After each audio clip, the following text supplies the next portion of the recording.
Hi, everyone.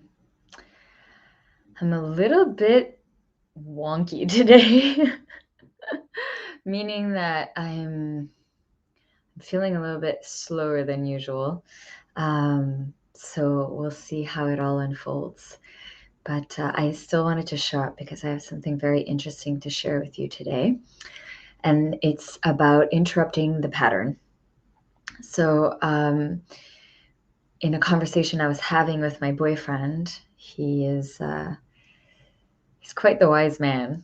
He said something that I'm going to post here. A pattern cannot rob you of your free will when you become conscious of it. And I really sat with this because we're talking a lot about patterns, since it's something that is present in my life. The struggle with a certain pattern that has me fall into certain behaviors and then the same outcomes and yada, yada, yada. So we were looking at this and talking about it, and I was like, well, obviously a pattern feels very cyclical. And it's also can be really defined as like a step-by-step thing. Like, oh, I have this thought, and then I start feeling this way, and then I start behaving this way, and then, et cetera, et cetera. And then, oh, I'll take this action. Ultimately, I'll either wallow in my self-pity or, struggle. And then, oh, I'll make a decision that's very similar to the decision I've taken before. And then I'll be like, breath of fresh air. Cause there's energy in something shifting. For me, the breath of fresh air comes from giving up, because there's a release in pressure. But then I start all over again. I give up, and then I get all this energy and I'm like, oh, what am I doing? And then I go back into it. So I find it super fascinating. I'm watching myself go, and I'm going, okay, what is this about? And then while talking with Morgan, my boyfriend, he was like, yeah, but Mel, when we identify our pattern, like I'm doing right now, I'm really getting into it, really feeling myself in it and sensing and observing and remembering also, oh, this is familiar. This feels familiar. I've done this before. Then I'm able to interrupt it. I'm able to stop it and make a different choice. But it takes awareness. It takes consciousness in order to do that. Because that's why it's a pattern, is because we, run around like this going, why is this happening to me? Why is this happening to me? And it's so human. It's a part of all of us. And I've explained this before in other talks or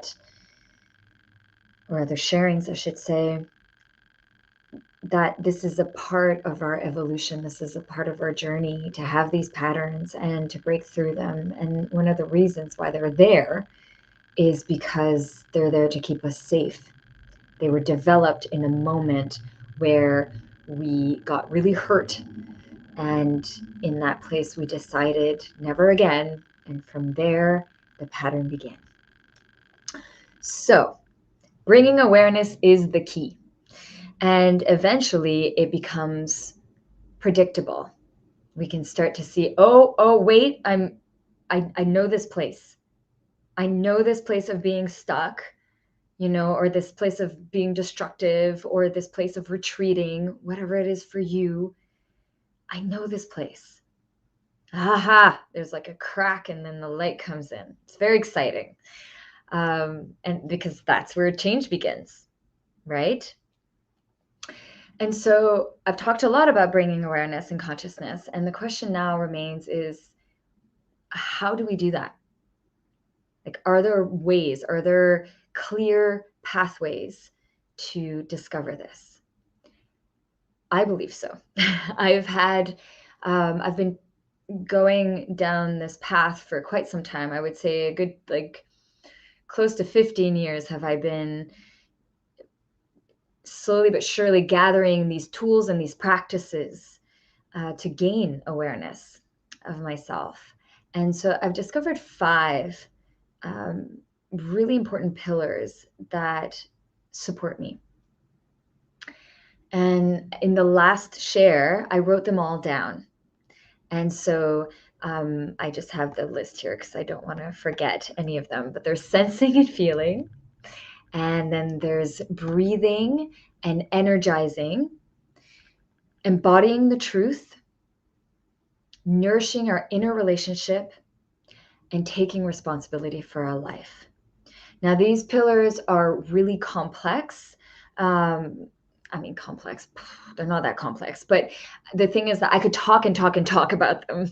That's more what I meant to say. So every day this week, I'm going to choose one and I'm going to talk about it in more detail so you can really get a sense of what it is, how it holds the structure, and how it helps me to gather more awareness. And so today, I'm going to share about sensing and feeling. So let me put this on the screen here. I love this. I love StreamYard. I love banners. It's so great, so clear. And you can always come back to this part. You know that I start diving in to the subject when you start seeing that banner come up. So basically, sensing and feeling for me was the catalyst to me responding instead of reacting to situations. And I think that is essential to living a fulfilling life, really, and to having exceptional relationships, and also to developing awareness about ourselves.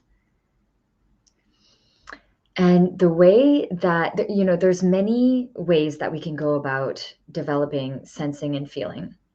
Let me start with sensing.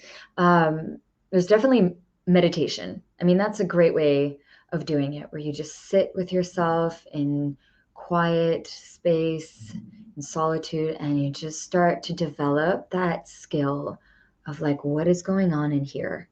Connecting with your breath and just feeling and feeling and feeling.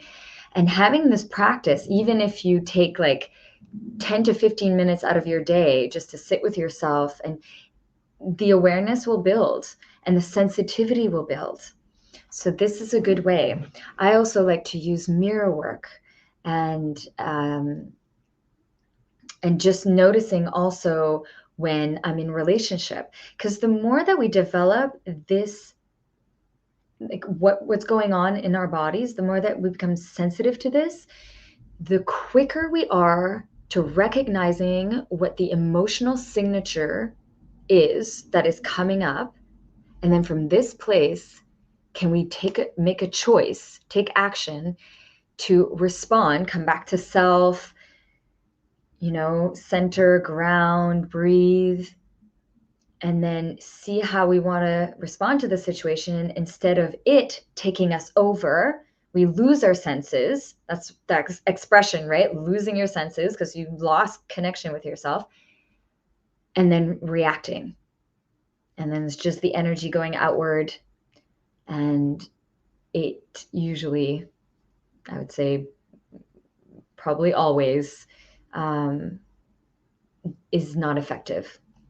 And so it's really powerful to develop that skill. And then, as I said, you start to recognize the emotional signature. And the reason why you recognize this emotional signature is because you are getting more and more capable of feeling yourself. Now, when you start to have emotion, that also is a great moment to pause and listen and feel and sense yourself. The more you do this, the more that it becomes intricate, detailed, instantaneous. Like you're just like, oh, okay. Oh, I'm feeling anger. I'm feeling this. I'm feeling that. And speaking of which, I really like to simplify things because we have many words to describe feelings, Like I can't think of any right now because I've simplified it so much for myself, but let me give you the simple version. I believe that there are 6 core emotions. There are states, many different kinds of states, jealousy, agitation, so on and so forth, happiness. I think these are states. And for me, there are 6 core emotions. So energy that is in motion in the body. And for me, they are joy, anger, pleasure. So we're in the sexual pleasure, fear, love, and grief. So those to me are the 6 ones. So when I feel something, I stop and I really make it that simple. I'm like, what am I sensing? If I'm leaning towards aggravated, then I'll be like, oh, I'm angry. And then usually there'll be a big breath to justify, not justify, that's not the word, to confirm. That's the word, to confirm that is it. The truth, when it's revealed, feels good. It goes, oh, yes. And then there's like a release of pressure somehow. So sensing and feeling also brings us to our truth. And when we know our truth, we're in reality. Things are clear. And we can be in a relationship with ourselves in reality, with others, and then we can make choices, powerful choices, and powerful choices, and we stay connected and grounded. And life is just more fulfilling because we are in our full self-expression. And that is probably the most satisfying thing, is to have our energy flowing, our truth is there, everything's clear, we're in reality. Yeah, and we're in our full self-expression, so it feels very satisfying. And so let's see. So we taking time to sense and feel yourself. That is one of the pillars. And I do this regularly, and it's what has me be more sensitive to others as well. Because when we know ourselves, when we can identify these places in us, we sense it in others. And then we can welcome it in others because we welcome it in ourselves. And surrounding ourselves with like-minded people reinforces this as well, because then we can talk about it openly. We can be vulnerable with each other. It's so important. If this is something that you want to cultivate in your life, being in your truth and accepting of yourself and being in self-love, and it is really important to surround yourself with people that you can open up to, and that they will welcome you in all of your parts. I know for myself, I've been on that journey for about 4 years now, where I'm like, I just want to be around people that I can share all of me, my shadow self, my loving self, all of it. And it's incredible how my community is filled with authentic people who are in integrity, who do the work, and who show up as such, and are just these bright lights in the world. And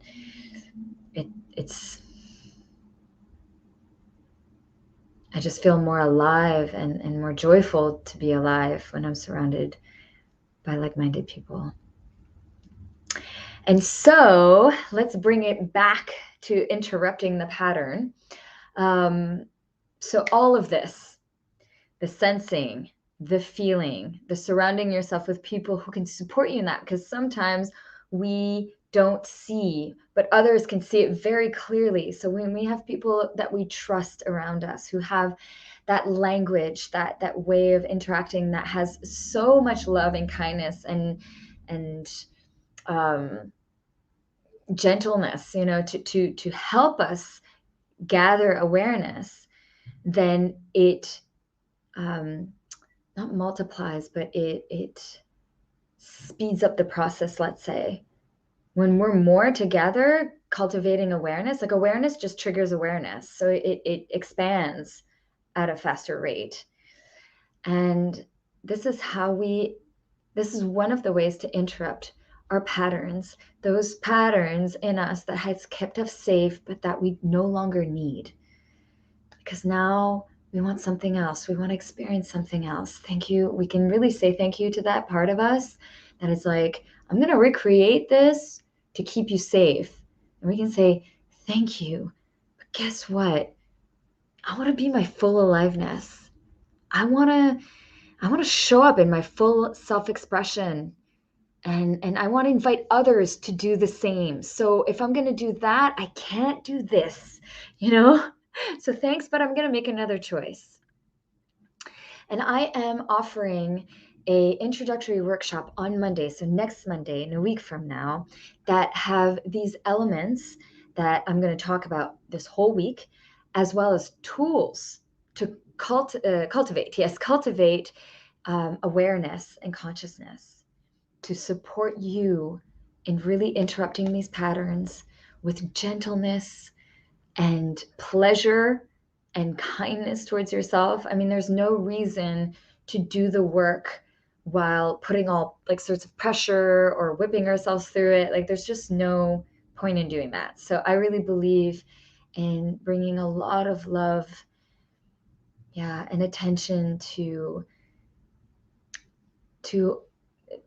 holding ourselves in this, because I haven't, that's why I bring this element, because for the longest time and still today, there's this part of me that believes that if I beat myself up, that it'll make me a better person, that if I whip myself into shape, that I'll get it done, I'll be successful. But it's complete baloney. Like it's just not true. And so I want to dismantle that for myself, and I want to dismantle that for you if that is the case for you. So if you're interested in learning more about interrupting the pattern, about these tools that I speak of, and getting skillful at really having your back, then join me on Monday. I will put the link to the introductory workshop. It's called Radical Self-Acceptance. And I call it radical because I really believe that we need to welcome all of us, the loving and the destructive and everything in between. And so we'll talk about that some more in the introductory workshop. And tomorrow we will talk about breathing and energizing. So I look forward to it, and thank you so much for taking the time to listen to this. If you know of anyone that would benefit from this share, please share the workshop or this talk. And let's just spread the word, spread the love and the support. Thank you. Have a wonderful, wonderful day. Mwah. See you tomorrow.